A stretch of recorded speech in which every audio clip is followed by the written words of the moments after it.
सावन की वो रात थी। गांव की बिजली गुल थी और लोग अपने अपने घरों में चुपचाप बैठे थे। बस एक घर से हंसी ठिठोली की आवाज आ रही थी, श्यामू के घर से। तू दिन भर आवारा ही बना रहेगा श्यामू, कोई काम धाम भी किया कर। सारा दिन खाट तोड़ता रहता है। काम की बात तू कर रही है?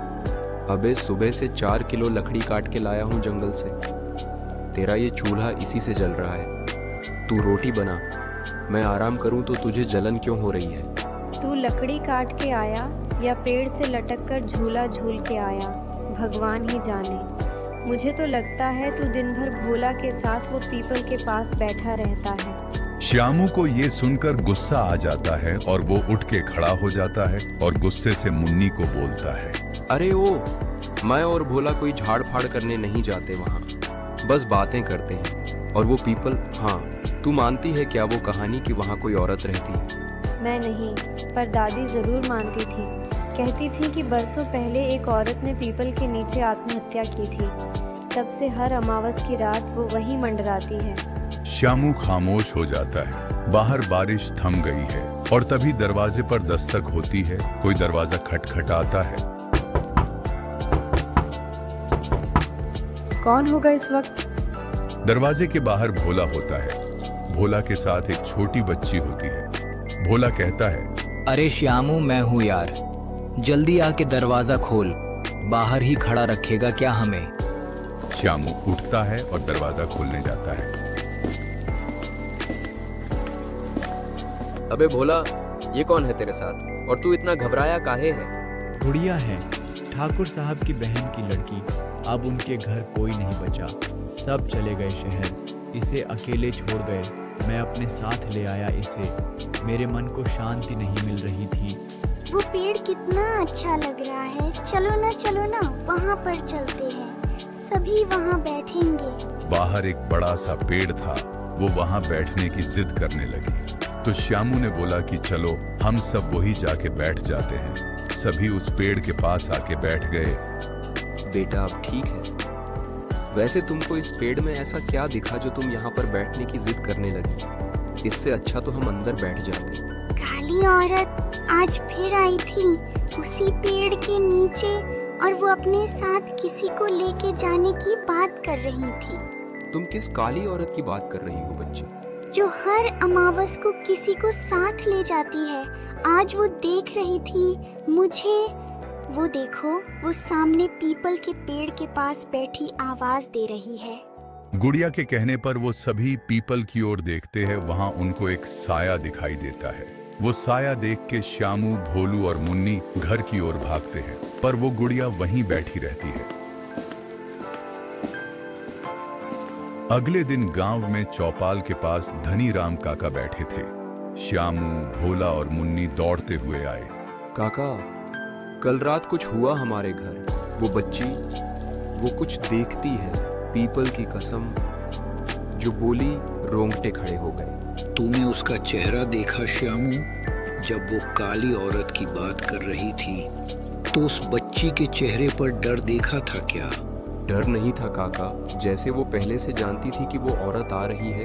क्योंकि वो बच्ची इंसान नहीं है। वो काली छाया कभी किसी को साथ नहीं ले जाती, वो खुद बनकर आती है। भोला और श्यामू ने काका धनीराम को सारी बात बताई। अब धनीराम काका ने उनको उस लड़की का सच बता दिया। दोनों की हालत सच सुन के पतली हो गई। वो दोनों वहां से घर की ओर चल दिए। श्यामू, भोला और मुन्नी तीनों रात को पीपल के पेड़ के पास जाते हैं, उस सच्चाई का पता लगाने जो उन्होंने रात को देखा था। हम लोग ये जो करने जा रहे हैं ना, ये इतना आसान नहीं है। धनीराम काका की बातों ने तो मेरे होश उड़ा दिए थे। मैं आज भी यकीन नहीं कर पा रहा कि वो लड़की असल में कोई आत्मा है। जब तक हमने वो सब खुद नहीं देखा था तब तक मैं भी हंसी उड़ाता था, लेकिन उस रात जो मैंने देखा, जिस तरह वो हमें देख रही थी, मेरी रूह तक कांप गई थी। अगर अब भी पीछे हटे तो सारी जिंदगी डरते ही रहेंगे। तुम दोनों को शायद याद नहीं, उसने उस रात कुछ कहा भी था। उसकी आवाज़ जैसे कोई दूर से रो रहा हो। वो सिर्फ दिखी नहीं थी, वो कुछ कहना चाह रही थी। सच कहूँ तो मेरी हिम्मत जवाब दे रही है, पर मुझे ये भी लग रहा है कि अगर हमने उसकी बात नहीं सुनी तो शायद वो बार बार सामने आती रहेगी। काका ने कहा था कि उसकी आत्मा को मुक्ति चाहिए। उसकी कहानी अधूरी है। अगर हम उसका सच नहीं जान पाए तो ये साया हमेशा हमारे पीछे रहेगा। तब चलो, बिना कुछ बोले बस चलते रहो, लेकिन अगर कुछ भी अजीब हुआ तो एक दूसरे का हाथ मत छोड़ना। वे धीरे धीरे पीपल के पेड़ की ओर बढ़ते हैं। कुछ देर तक कोई आवाज नहीं आती। उनको वो साया दूर से दिखाई दे जाता है। देखो, वो वही साया वहीं बैठा है, पेड़ के नीचे। ये क्यों दिख रही है हमें बार बार? क्या चाहती है वो? भोला पूछ उससे। हम जानना चाहते हैं। क्या तुम कुछ कहना चाहती हो? हम सुनेंगे। वो परछाई जोर से चिल्लाने लगती है, जैसे कि वो सबको मार देगी। वो चीख सुनकर वो तीनों वहां से भाग जाते हैं।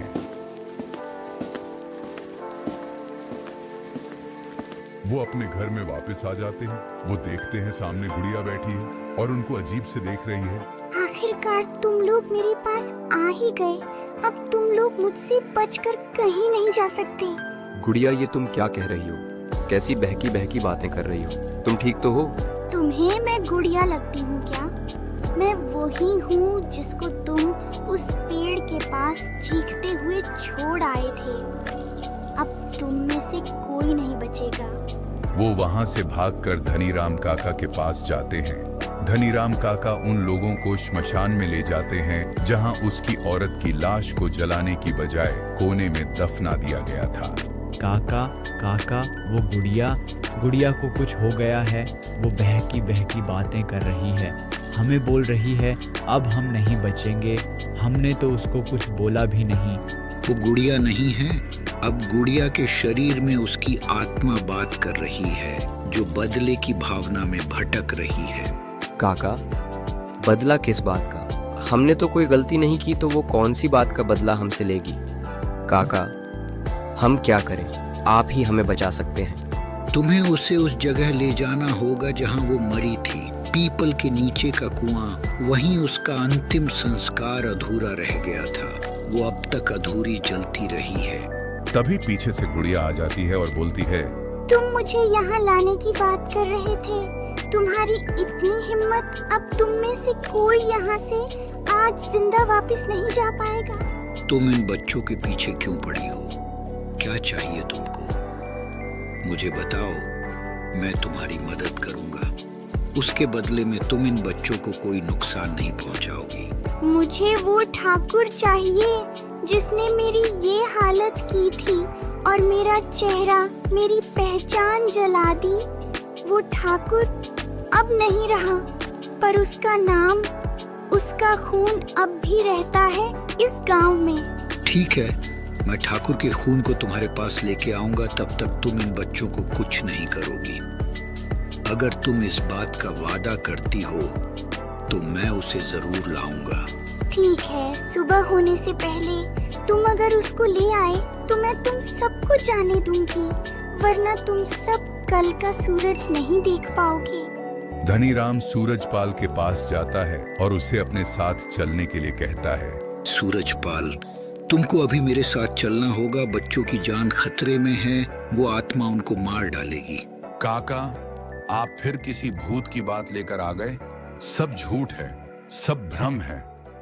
चलो चलिए, मैं देखता हूँ कौन सी आत्मा आपको परेशान कर रही है। दोनों श्मशान की ओर आने लगते हैं। कौन है वो आत्मा जो हमारे गांव के बच्चों को मारने की बात कर रही है? मैंने बहुत सी आत्माओं को ठिकाने लगाया है। क्या तुझे याद है वो रात सूरजपाल, जब तूने मुझे पीपल के नीचे बांध दिया था, सिर्फ इसलिए कि तेरा नाम बदनाम ना हो? नहीं, वो मैं नहीं था। वो मेरे बाप ने किया था। मैंने कुछ नहीं किया। तेरे बाप ने जलाया? तूने मेरी राख को धोया नहीं? तूने मेरा चेहरा दुनिया से छुपाया। अब तू भी जल के देख। मैं जानता हूँ मेरा बाप गलत था। मेरे बाप की गलती की सजा मासूम लोगों को मत दो, वरना मेरे बाप और तुम में क्या अंतर रह जाएगा? तुम बोलो तुमको क्या चाहिए, मैं वो करने को तैयार हूँ। मुझे बस मेरी पहचान चाहिए। जिन गांव वालों के सामने मुझे वैश्या और नाजायज बनाया गया, उनको मेरी सच्चाई पता होनी चाहिए कि तुम्हारे बाप ने मेरे साथ गलत किया। सूरजपाल गुड़िया को वादा करता है कि वो सबको ये बात जरूर बताएगा।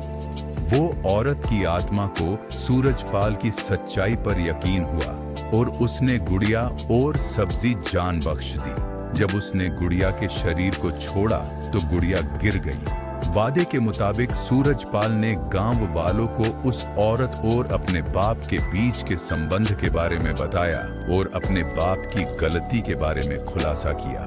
फिर कभी उस गांव में उस आत्मा की वजह से किसी को परेशानी नहीं हुई, मानो उस आत्मा को मुक्ति मिल गई।